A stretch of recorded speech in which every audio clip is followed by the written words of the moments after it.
વિજ્ઞાનની દુનિયામાં છે ને અમુક પ્રયોગો એવા હોય કે આપણી સમજને જલાવી નાખે.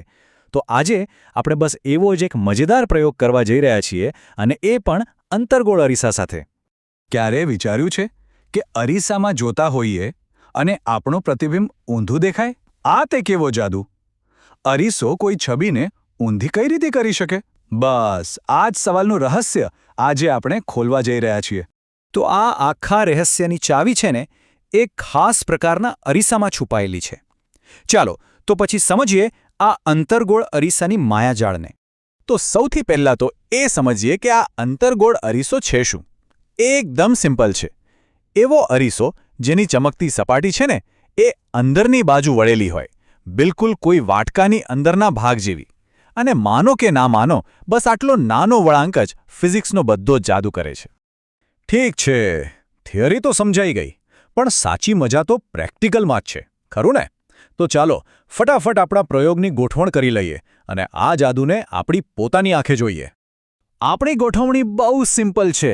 જુઓ, એક સ્ટેન્ડ પર આપણો હીરો અંતર્ગોળ અરીસો, એની સામે પ્રકાશ માટે એક મીણબત્તી, અને આ મીણબત્તીનું પ્રતિબિંબ પકડવા માટે આપણી પાસે છે કાગળનો એક પડદો.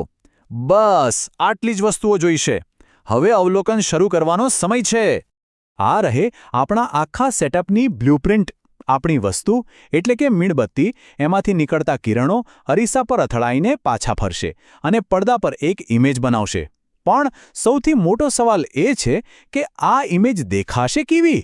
અને હવે શરૂ થાય છે અસલી ખેલ. આપણે શું કરીશું? મીણબત્તીને ધીમે ધીમે અરીસાની નજીક અને દૂર ખસેડીને જોઈશું. સમજો કે આ પ્રતિબિંબની એક જર્ની છે અને આપણે તેના દરેક સ્ટેપને બારીકાઈથી નોટિસ કરીશું. તો ચાલો, આપણી જર્નીનો પહેલો સ્ટોપ છે 50 સેન્ટીમીટર. આપણે મીણબત્તીને અરીસાથી આટલી દૂર રાખી છે. હવે જોઈએ કે પડદા પર શું દેખાય છે. વાહ, જુઓ, પડદા પર એકદમ ક્લિયર ઇમેજ બની છે. પણ અહીં 3 વસ્તુઓ નોટિસ કરવા જેવી છે. પહેલું, આ ઇમેજ રિયલ એટલે કે વાસ્તવિક છે. કેમ?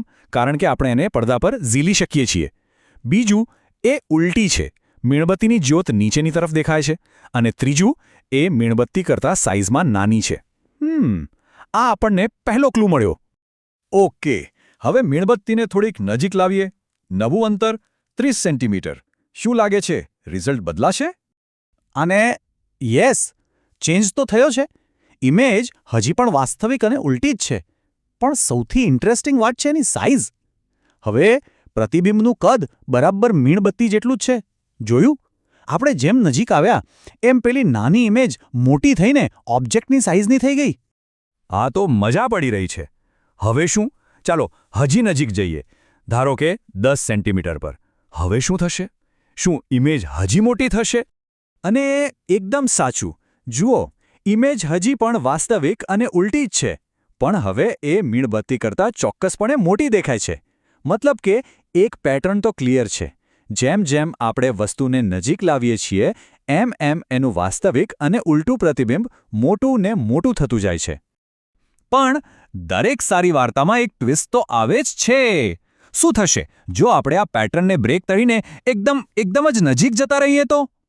ચાલો, મીણબત્તીને હવે મૂકીએ માત્ર 5 સેન્ટીમીટર દૂર. મને લાગે છે કે હવે કંઈક બહુ જ અલગ થવાનું છે. અને આ રહ્યો એ ટ્વિસ્ટ. ઓહ, પડદા પરની ઇમેજ તો ગાયબ જ થઈ ગઈ. ક્યાં ગઈ? એ હવે અરીસાની અંદર દેખાય છે. અને જરા જુઓ તો ખરી, એ હવે ચત્તી છે, ઉલટી નથી. વસ્તુ કરતાં મોટી પણ છે અને પડદા પર નથી.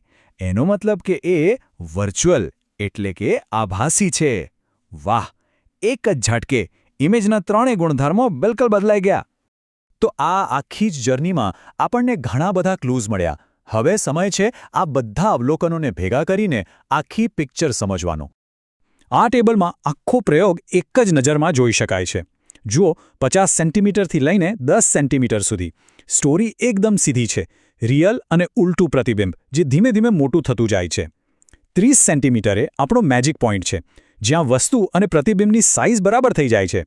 પણ 10 અને 5 સેન્ટીમીટરની વચ્ચે ક્યાંક એક ટિપિંગ પોઈન્ટ આવે છે, જ્યાં ફિઝિક્સના નિયમો આખી ગેમ જ બદલી નાખે છે.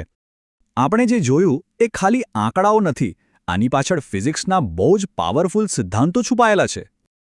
તો પહેલો અને સૌથી ક્લિયર સિદ્ધાંત શું નીકળ્યો એ કે અંતર્ગોળ અરીસો વાસ્તવિક અને ઉલટું પ્રતિબિંબ બનાવી શકે છે. બસ આ જ એ જવાબ છે આપણા શરૂઆતના સવાલનો કે અરીસો કોઈ છબીને ઊંધી કઈ રીતે કરી શકે. પણ સ્ટોરીનો બીજો ભાગ પણ એટલો જ ઇમ્પોર્ટન્ટ છે. આપણો બીજો સિદ્ધાંત એ છે કે એ જ અંતર્ગોળ અરીસો જો વસ્તુને એકદમ નજીક લઈ આવો તો આભાસી, ચત્તુ અને મોટું પ્રતિબિંબ પણ બનાવી શકે છે.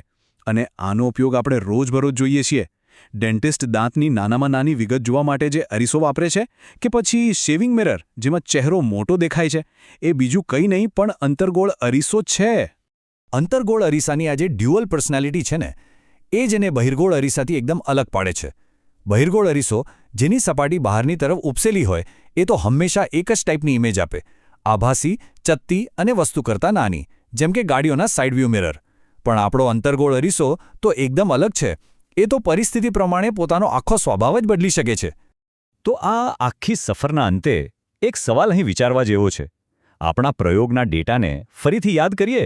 એવું કયું ચોક્કસ બિંદુ હતું જ્યાં વાસ્તવિક પ્રતિબિંબનું કદ બરાબર વસ્તુના કદ જેટલું જ હતું?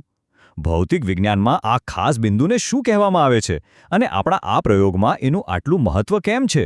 આ સવાલ પર વિચાર કરતા રહેજો.